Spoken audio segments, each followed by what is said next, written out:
कक्षा 10 गणित प्रश्नावली 3.1 सवाल दिया है। निम्न समस्याओं में रेखिक समीकरणों के युग्म बनाइए और उनके ग्राफीय विधि से हल ज्ञात कीजिए, अर्थात ग्राफीय विधि से इनका हल ज्ञात करना है। जिसका पहला सवाल है, कक्षा 10 के 10 विद्यार्थियों ने एक गणित की पहली प्रतियोगिता में भाग लिया। यदि लड़कियों की संख्या लड़कों की संख्या से 4 अधिक हो तो प्रतियोगिता में भाग लिए लड़कों और लड़कियों की संख्या ज्ञात करनी है और ग्राफीय विधि से ज्ञात करनी है। तो हम हल करते हैं इस सवाल का।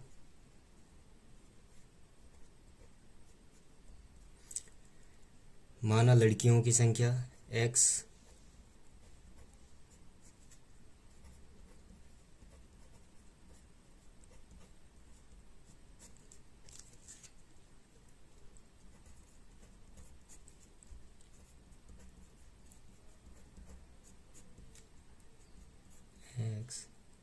और लड़कों की संख्या y।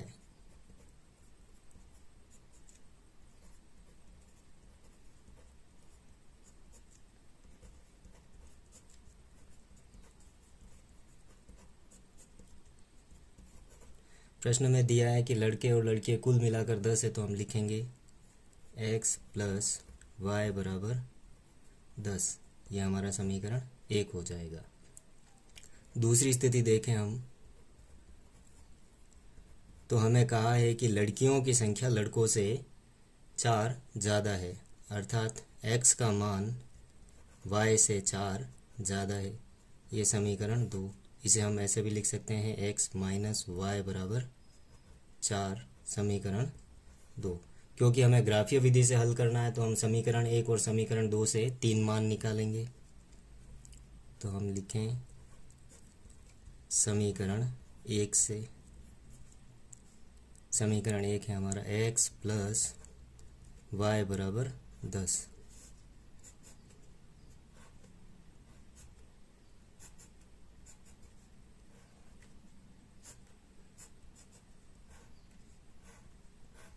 जिसे हम लिख सकते हैं x बराबर 10 माइनस वाई, एक्स और y का मान 5 रखने पर x का मान क्या हो जाएगा, 10 में से 5 गए तो 5, तो x बराबर 5।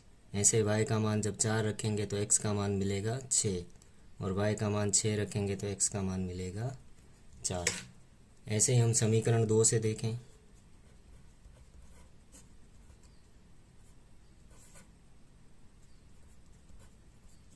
समीकरण 2 है हमारा x माइनस वाई बराबर 4, या फिर हम कहें x बराबर y प्लस 4। यहाँ पर भी हम y का मान रखते जाएंगे, हमें x का मान मिल जाएगा।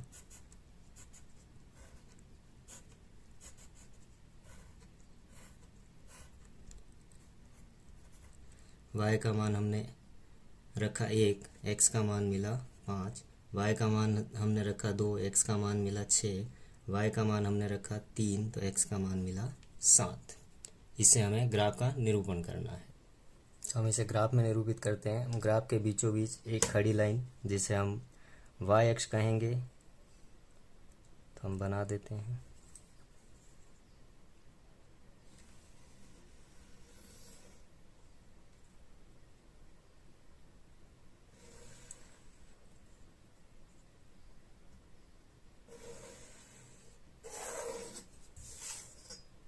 और एक हम आड़ी लाइन बनाएंगे जिसे हम x अक्ष कहते हैं।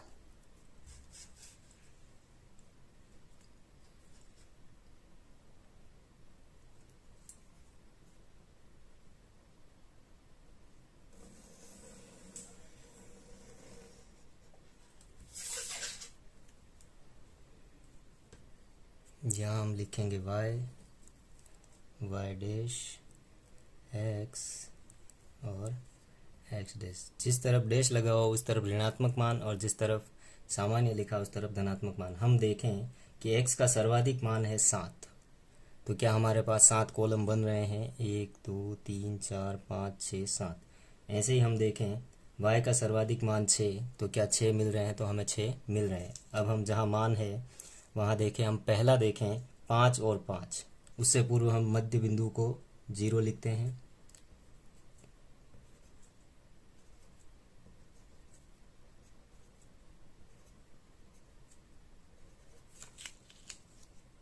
इस तरह हम ऋणात्मक लिखेंगे, -1, -2, -3, -4, -5। इस तरफ धनात्मक,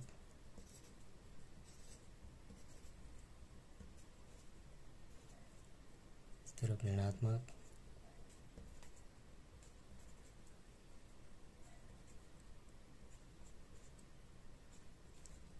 अब हम देखें, पहला बिंदु हमारा 5 और 5, x का भी 5 और y का भी 5, तो हम मैच करें यहाँ से 5 और 5, अर्थात हम यहाँ एक बिंदु लगा दें।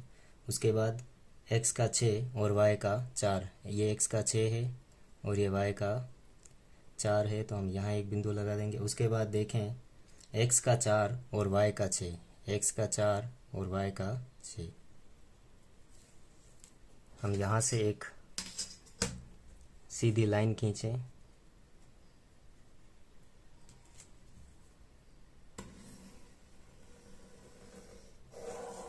समीकरण 1 की लाइन हमने बना दी। हम समीकरण 2 देखें, तो समीकरण 2 में हमें मान मिला है x का 5 और y का 1। ये x का 5 है और ये y का 1, यहाँ बिंदु लगाएंगे। उसके बाद x का 6 और y का 2, x का 6 और y का 2। उसके बाद x का 7 और y का 3, x का 7 और y का 3। यहाँ पर भी हम एक सीधी लाइन खींच दें।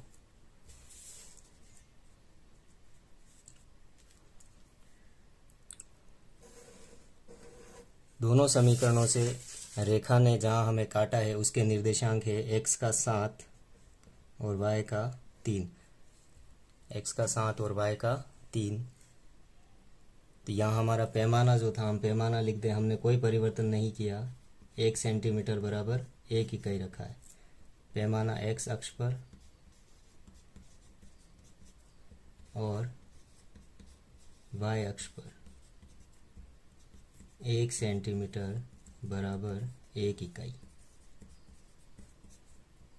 यहाँ पर भी 1 सेंटीमीटर बराबर 1 इकाई। जहाँ बिंदु हमें काटे हैं वही हमारे आंसर है।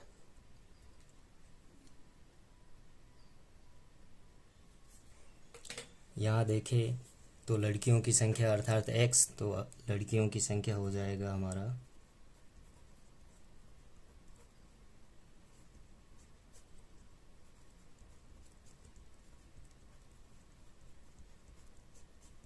x अक्ष के निर्देशांक अर्थात 7, और लड़कों की संख्या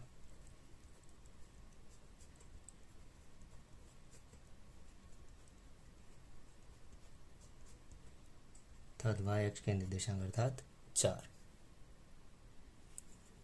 दूसरा सवाल दिया, 5 पेंसिल तथा 7 कलमों का मूल्य 50 रुपये है, जबकि 7 पेंसिल तथा 5 कलमों का मूल्य 46 रुपये। एक पेंसिल का मूल्य तथा एक कलम का मूल्य ज्ञात करना है और ग्राफीय विधि से हल करना है। तो हम मान लेते हैं, माना एक पेंसिल का मूल्य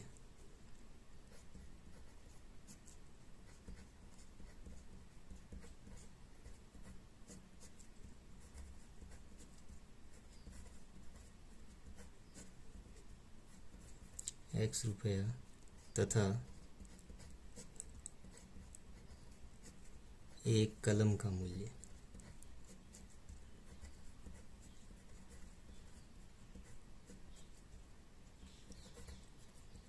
y रुपया।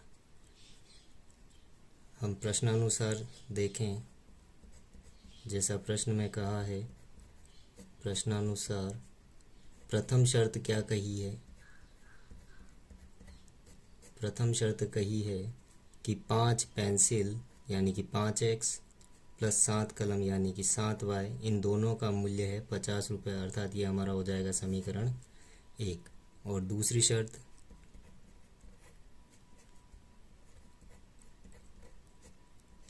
शर्त हमें कही है कि 7 पेंसिल अर्थात 7x प्लस 5 कलम अर्थात 5y, इनका मूल्य होगा 46 रुपये। क्योंकि हमें ग्राफीय विधि से हल करना है तो हमें समीकरण को हल करना होगा। तो समीकरण 1 से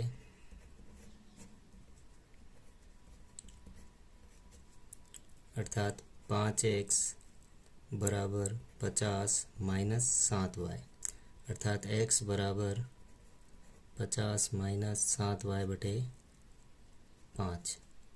हमें यहाँ पर भी पहले सवाल के जैसे 3 मान निकालने हैं।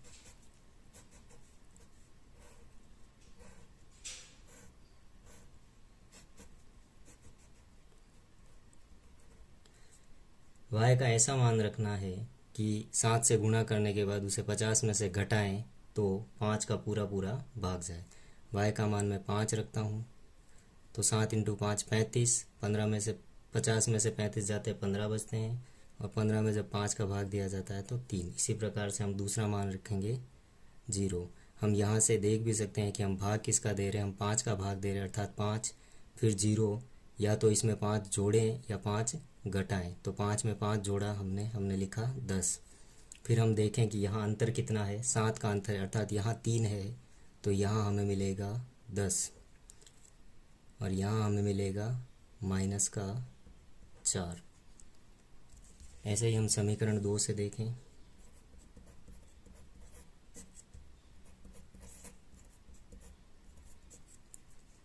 तो समीकरण 2 है हमारे पास, 7x बराबर हो जाएगा 46 माइनस 5y।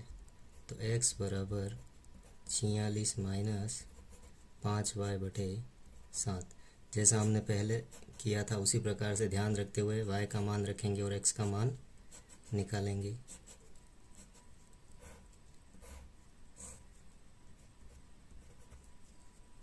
y का मान -2 रखने पर x का मान मिल जाएगा 8, y का मान 5 रखने पर x का मान मिलेगा 3, और y का मान 12 रखने पर x का मान मिलेगा -2। अब हम इसे ग्राफ पर प्रदर्शित करते हैं। हम x अक्ष और y अक्ष बनाएंगे, x डैश, y और y डैश। उसके बाद हम काउंटिंग करेंगे, तो हमारे पास x का मान 10 है मैक्सिमम, और हम खाने गिनते तो हमारे पास 10 नहीं होते, तो हम इसका पैमाना चेंज कर देते हैं, 1 सेंटीमीटर बराबर 2 इकाई मान लेते हैं, तो हम 2 4 6 8। इसी प्रकार से y पर भी हम लिखते हैं। तो हम पहला देखें, x का 3 और y का 5, अर्थात x का 3 हमारा यहाँ मिलेगा और y का 5 हमारा यहाँ मिलेगा, तो हम यहाँ एक बिंदु लगा देते हैं। दूसरा, x का 10 और y का 0, अर्थात यहाँ। तीसरा देखें हम, x का -4 और y का 10, ये x का -4 है और ये y का 10 है, अर्थात ये। हमें ये ध्यान रखना है कि हमारी बनने वाली लाइन बिल्कुल स्ट्रेट होनी चाहिए, एक सरल रेखा होनी चाहिए।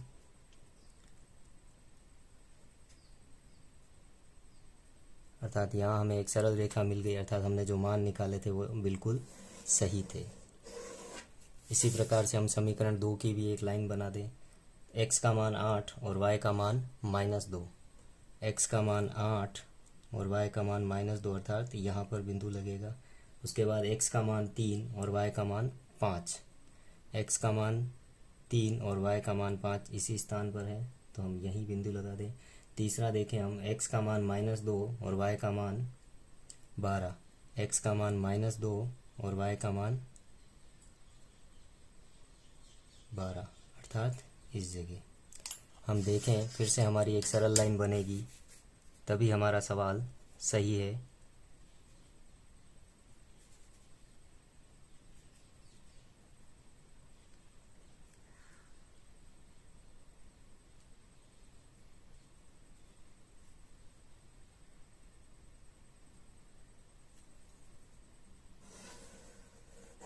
दोनों रेखाओं ने जिन बिंदु पर प्रतिच्छेद किया वहाँ हम मान लिखते हैं। तो x का मान होता है 3 और y का मान होता है 5। यहाँ हमें पैमाना लिखना है, क्योंकि दोनों अक्षों पर एक समान है, अतः हम लिख सकते हैं पैमाना x व y अक्ष पर 1 सेंटीमीटर बराबर 2 इकाई। इस प्रकार से हम देखें तो हमारा x और y अर्थात दोनों का मूल्य हमें पता चल चुका है, अर्थात हमारे एक पेंसिल का मूल्य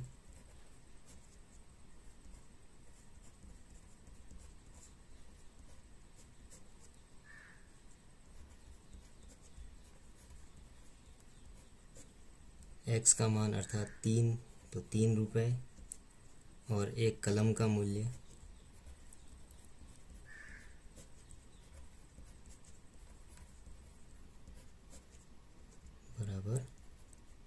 5 रुपये।